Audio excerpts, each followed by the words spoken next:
Hi, it's Dr. Watson with a video on how to realize the chord symbols in a lead sheet for keyboard. The word realize just means to come up with the actual notes that a keyboard player, say, for instance, would play when they're given chord symbols. So we're going to start with a lead sheet for the folk song, the beloved hymn, Amazing Grace.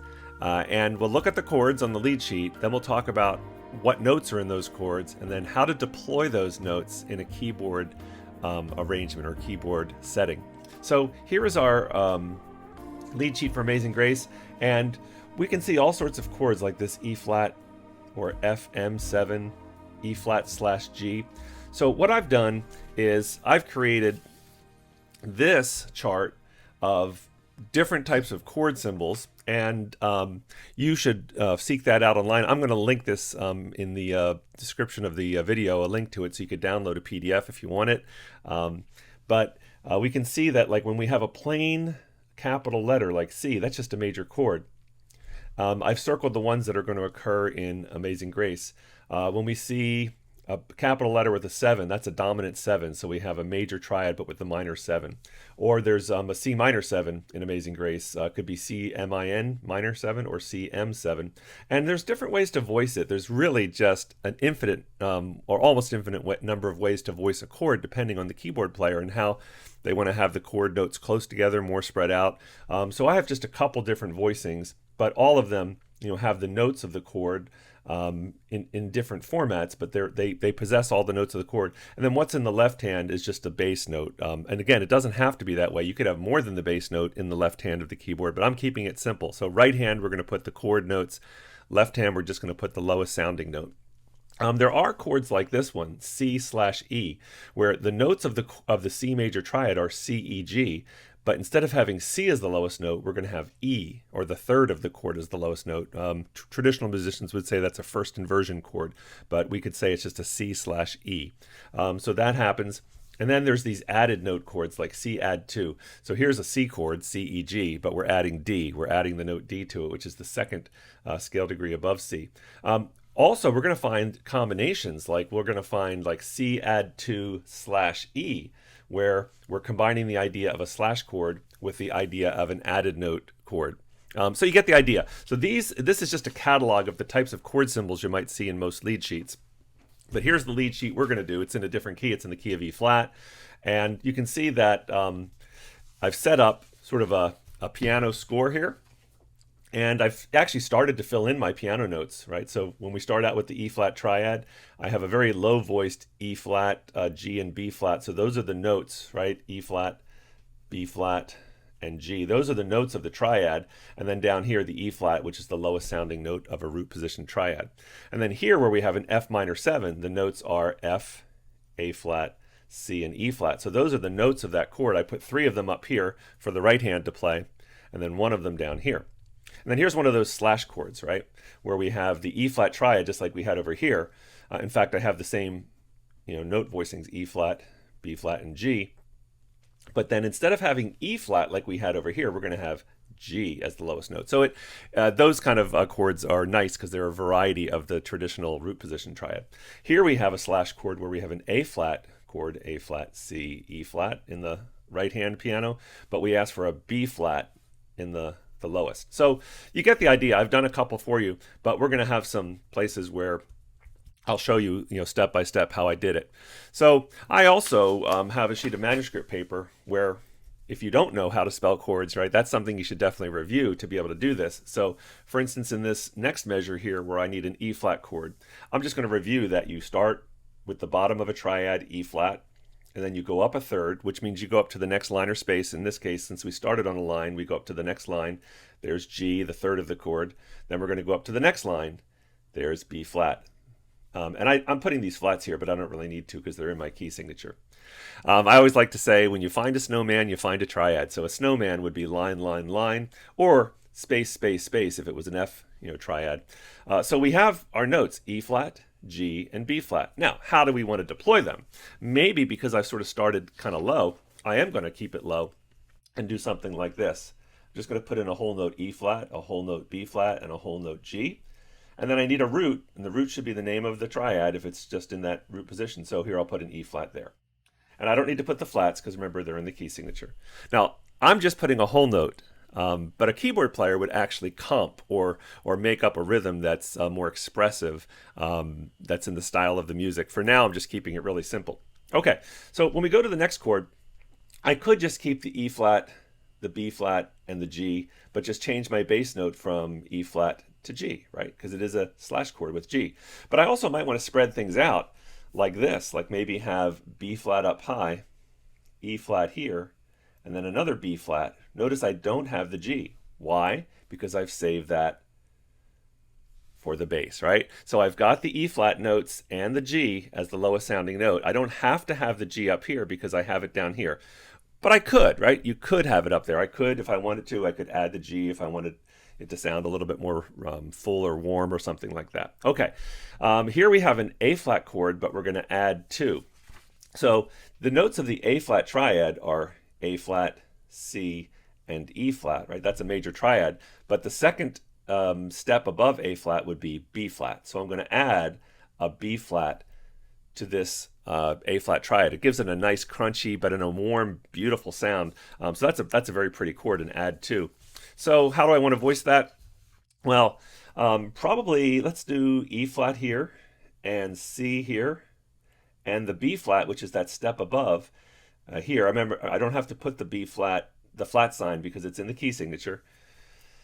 So I've got everything except for what? Well, except for the root, the A flat, and that I can put down here, right? So I don't have to have that A flat be part of the right hand voicing of the chords. The keyboard player can make that decision. If they want to add it, they can. I just left it like that.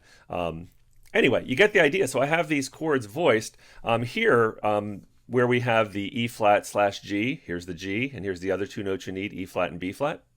Then when it goes up to F minor 7, I've got F, A flat, E flat. I actually omitted the fifth. That's kind of a musical, I don't want to call it a rule, but if you're going to have a seventh chord, the fifth is the one note you could eliminate because it's the root of the chord that tells you what it is. It's an F chord, right? We need to have an F. It's the third of the chord, the A flat, that tells you whether it's major or minor. So I need that minor third there. And it's not a seventh chord without a 7, so I need the 7. But sometimes keyboard players will omit the fifth just to thin things out and make it less muddy, and that's what I've done here.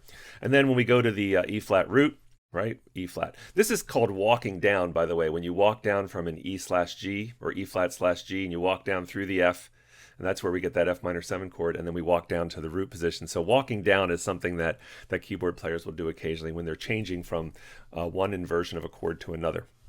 Okay, we're doing great here. We go on, and let me just move up here. We go on and we have a C minor 7. So here I've set up C minor 7, that would be C, there's the root. The minor third would be E flat. It's in the key signature here, but I could remind us about it.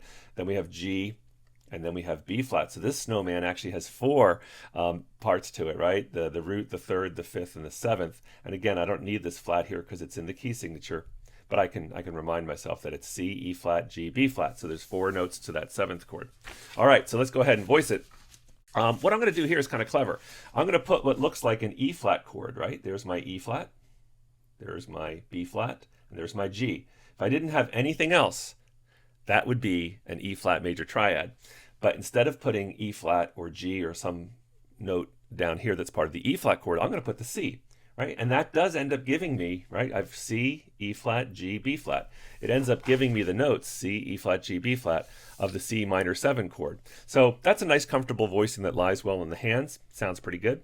Okay, next chord is an F major triad, and I know it's an F major triad because it's just a capital letter. It doesn't have anything else. Now, F major, we know is spelled F-A-C, not F-A flat like our key signature. So we need a natural sign here, and this is not optional. You absolutely need that natural sign to make the A flat A natural. Otherwise, it's a minor chord. So we want a major chord there, right? So we need the A natural. So F-A-C.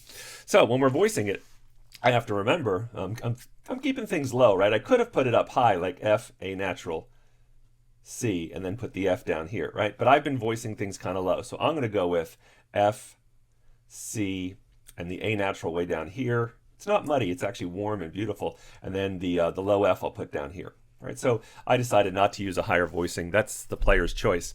So there's that.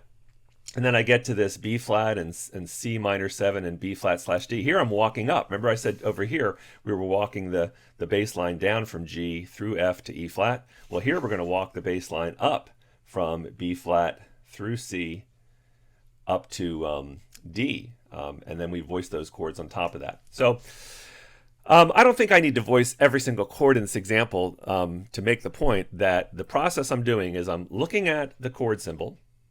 I'm assuming that you have either in your mind knowledge of what the notes of chords are, or you can find access to some kind of a chart that tells you how to build different chords. Right? That's music theory. That's sort of the fundamentals of music, is building different triads and seventh chords. So this is a chart that has all sorts of chords based on a root C. You just have to apply that to whatever chord you happen to be on. So you just look at the chords you have, you figure out what notes are in it, and maybe you need an extra sheet of manuscript paper to just build the triad or the seventh chord. And then once you know what notes you have, you deploy those notes in a pianistically pleasing way, in a way that lies well on the piano. So now that I've got my whole note chords here, what I could do is I could play a little bit to show you what a good keyboard... No, I'm not a good keyboard player. I'm an okay keyboard player. But to show you what a keyboard player would do with something like this. Okay, so here's me realizing the chord symbols that were in my lead sheet using those whole note placeholders that we put in. So first we have an E flat chord, F minor 7, E flat slash G, and then the A flat chord with B flat, right? And so I'm kind of rolling the chords out, making it more beautiful, and then we get into the main verse. Here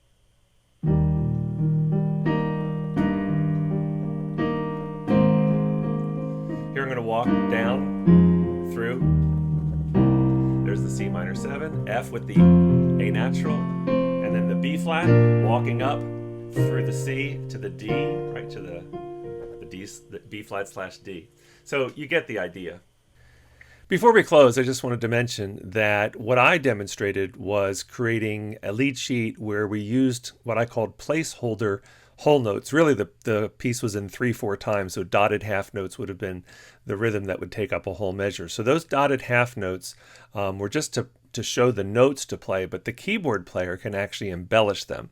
Now, a more experienced composer, a composer or an arranger that has more training and is a little further along in their craft, could actually write out the notes that they would like the performer to play. What we're going to listen to as we close is actually a piano part that I've crafted where you actually see the specific notes a piano player would play. You're also going to hear a bass drums and an organ playing the melody. So I've actually produced it a little bit to show you what it would sound like. Enjoy.